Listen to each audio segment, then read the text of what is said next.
anybody's house, you know. Wouldn't do it. So, you know, I'm really appreciative. And what's going to happen is that when you have your daughter, it's going to be the same way. You're gonna treat your daughter the way your mother treats, because we do that. Exactly. You know what I mean? I'm like that with kids. Yeah, we repeat the process. I help. Yeah, we teach a class on Fridays, and I'm like that with the kids even now, and they're not even my babies. And I'm like, don't do that. Don't go over there. Don't hurt yourself. Put down the scissors, because I treat that way with kids all the time, just like her. But do you know how special you are? Out of all the babies, absolutely. God decided you was the one. And Sara, that name, tell us, I know Sara from the Bible, we know Sara, but you picked that name because of Sara from the Bible. What went through your mind when you were thinking Sara?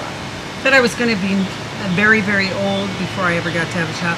Never did I ever think I would never have a child, but maybe I would be very, very old. So that was okay. So Sara meant I had to wait. I had to wait. And if I had to wait to be 90, well, then it will be. Wow. It will be. So I finally had Sara, and I was content for the rest of my life. I thought, thank you, Lord. I'll always be content. This is my baby. And that son, he let take away and only lived 4 hours, came at the age of 41. Wow. I have a son who's 8. And his name is Aaron, because I was old. You're not old. And he had to be a mountain of strength to put up with me. Yeah. So I figured, you know, Christ is such an awesome God, and he has such a sense of humor. Yeah. Because I will never go through empty nest, because by the time Aaron's old enough, I figure I'll be so menopausal and silly. It'll be all right. It'll be all right. It'll be all right. That's right. You know, and for mothers out here, you know, what do you say to a mother? Because I run across a lot of women that's waiting to have that baby, and they want to know, God, why not me? Because what we tell you, there's a mother inside of every woman, and that's his gift. Yes. So what I would say to every woman out there is that stand on his word. Because that is the beginning of time. We were created to be mothers. Do I say give up? No, I don't. No, I don't, because that is his promise. So if he is the beginning to the end, he is never changing. It will never come back away. And I explain that with such certainty and such backing, because you find women that say, well, you know, we lost 3, we adopted, and we had our own finally. Right. Because you let go of the why not me. Right, right. We let that go. Now we begin to say, thank you. Thank you. Thank you for whenever it's coming. Thank you. So if he doesn't say right now, okay, well then what am I supposed to do until the time comes? So my whole deal was, I went through the whole process, through the whole loss, is that I would go to church 4 times a week, thinking if I was good, if I didn't listen to this, if I didn't say that, if I was just perfect, surely he would give me. So I mean, I went through so many walks of different lives, so many journeys, and the journey that ended, the insanity, was he loves me. And had I not gone through that, I would not be the best possible mom in the world. And my kids love me. And that is the honor. Is that, would my heart ever say, go through that again? Oh, my heart couldn't take it again. My mind says you were all right. And I've become the jewel of a mother that I was always meant to be. Is there anything greater to me? No. Is there anything? First thing in a woman's life when you become a mother is to be the mother. I tell them, I said, you can be CEO, whatever your dream, your personal dreams are, that's fine. If you can do that, then do it. Good. But your first role is to mother the children. Now I want you to look at Sara. Tell her what you felt and why you feel so privileged that God gave her to you. We'll be right back. You don't want to miss this show. Yes, you're watching Ask Dr. Bessie.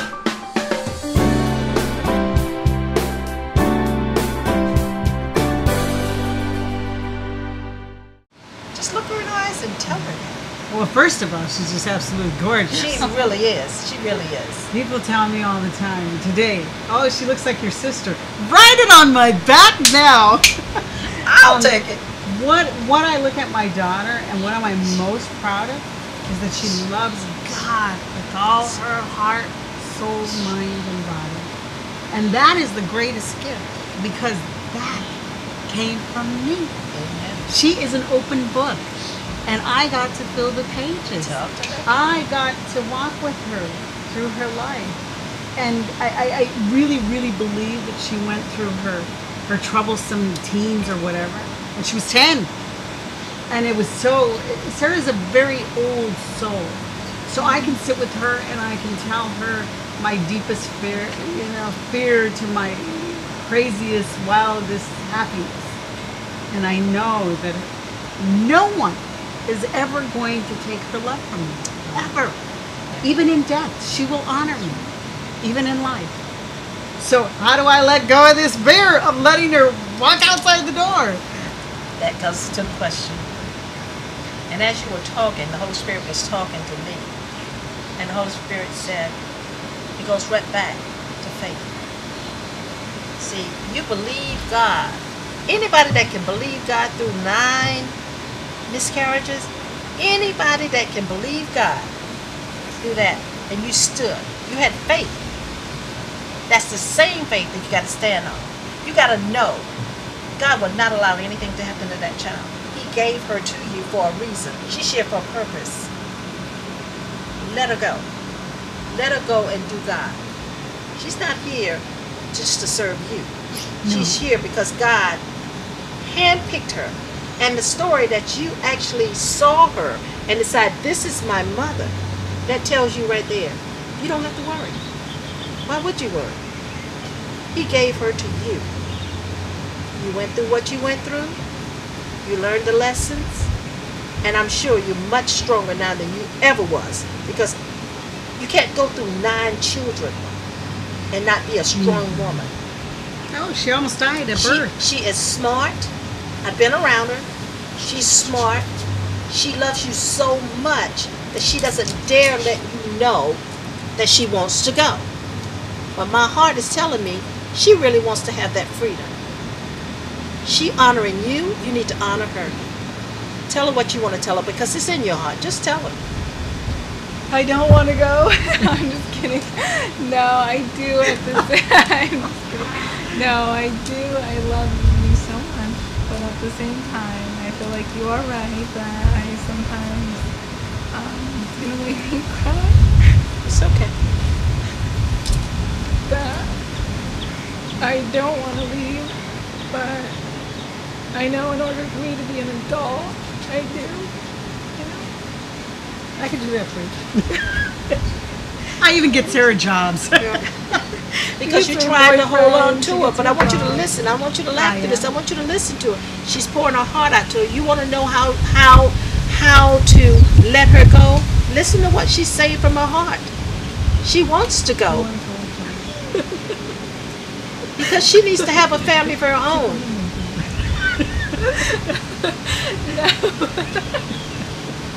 See, how am I supposed to leave her? She's the only person that I can laugh with and I can talk to. But sometimes I do want a boyfriend and I do want friends and stuff. But I'm trying to help you. When I was a little girl, I would tell my mom, I'd say she would never, after she divorced from my dad, she would never go on a date. She'd never go anywhere. And I'd look at her and I'd be like, she's so beautiful. I will marry you. But now that I'm older, I'm like, Mom, I can't marry you. I need to have a husband of my own. I want kids. I want, But see, I'm going to tell you what's going on, and I'm going to bring you to front and center. Codependent. We're so codependent. We're so But this is a way that you are distracting. Oh, I know. See, that laughing and that playing is a distraction to keep you from actually getting real serious about leaving. Quit playing. And that's what she's doing. Yeah. That's what she's doing. But you've got to hear her heart. No, because she's currently dating someone, and I asked her, do you want to marry him? And that's why she laughed and said no. I know, but what you're doing is putting a Band-Aid over. Right. She wants to go. She wants to live her life. She wants to become a young lady. And you got to get serious about this. God didn't send you here to joke. You got to get serious. I think that's why he's moved us here. The question, yeah, because I'm here. The question came up, why in your heart? How can I do it? That's serious. Now you can joke and play around with it all you want. But she's 21. We'll be right back. You don't want to miss this show. Yes, you're watching Ask Dr. Bessie.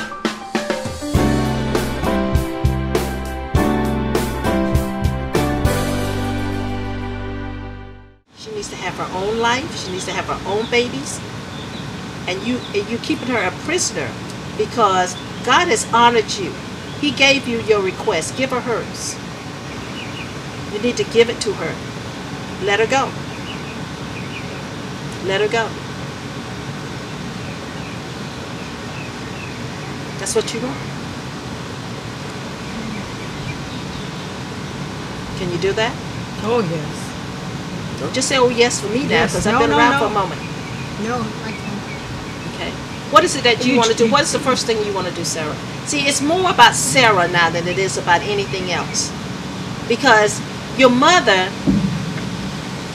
by losing 9 babies, we understand not to the depths that she does, but the fact is, oh God, I don't want to, and I understand that. As a mother, I do. But as 21, you got to stretch. You got to believe God. You just got to believe God and know nothing is going to happen to you. Nothing is going to happen to you. She'll never be able to find a husband because she won't find one that's good enough. She's never going to have friends because they're not going to be good enough. You got to allow her to choose. You got to allow her to make some mistakes. You got to allow her to fall and scrape her knees. She'll be okay. Because you know what? God's got her. God takes care of each of us every day.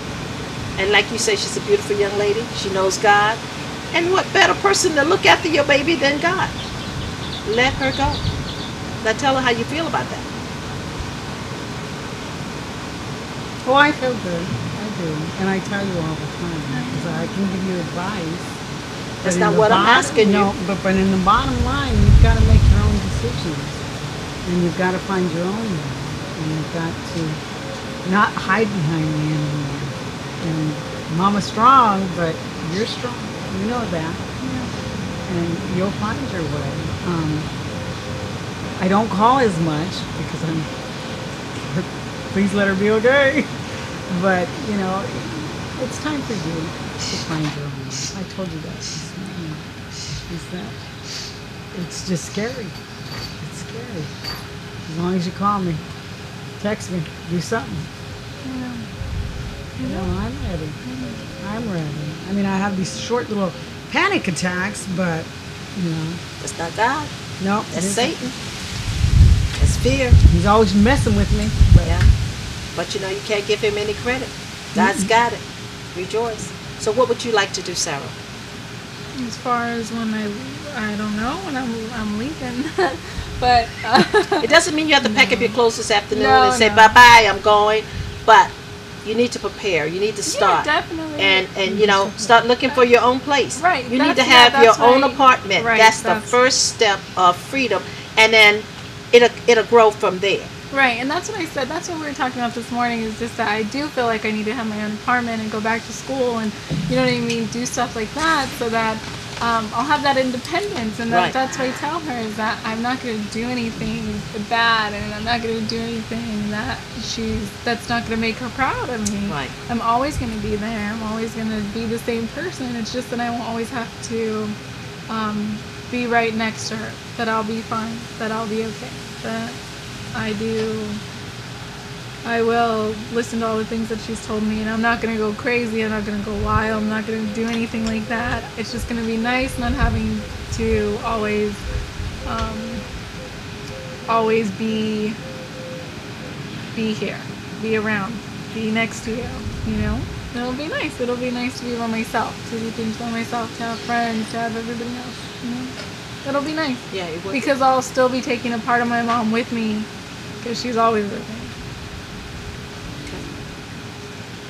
Does that answer your question? Yes. Gotta trust God. It's a simple answer. I don't have. And you I don't got have it. You problems. have it. I know I you don't don't have a problem. problems letting You her trust go. God for 9 It's babies. It's those panic attacks in the interim. It's like, oh my gosh. Well, what I can do phone. is that I can work with you during the process. Call me. Can we agree to that? Mm-hmm. You call me, and we'll work through it. And I'm gonna work with Sara. I already told her today. God gave me a message to give to her. We talked about it. I'm going to work with her because, believe you, it's hard for her. It's harder for her than it is for you. Because as mothers, we are here and our children are coming behind us. They don't have the wisdom. She doesn't have the wisdom that you have. So it's easier for you to go back into Sarah's world than to have Sara come up to yours. So we'll work with you, Sara, to get you ready to move. And maybe we'll tape it when you move in. We'll come back and do a show on Sara moving into her home. There we go. Okay? I'm ready to go. All right. You ready to go? Ready. All right. We will get this done. We'll set a date and we're going to move. You ready, Mama? I am ready. Okay. That's our question and that's our show for today. You have been watching Ask Dr. Bessie. Thank you. Thank you. You have been watching Ask Dr. Bessie. Thank you for joining us today. And remember, your words create your thoughts, and your thoughts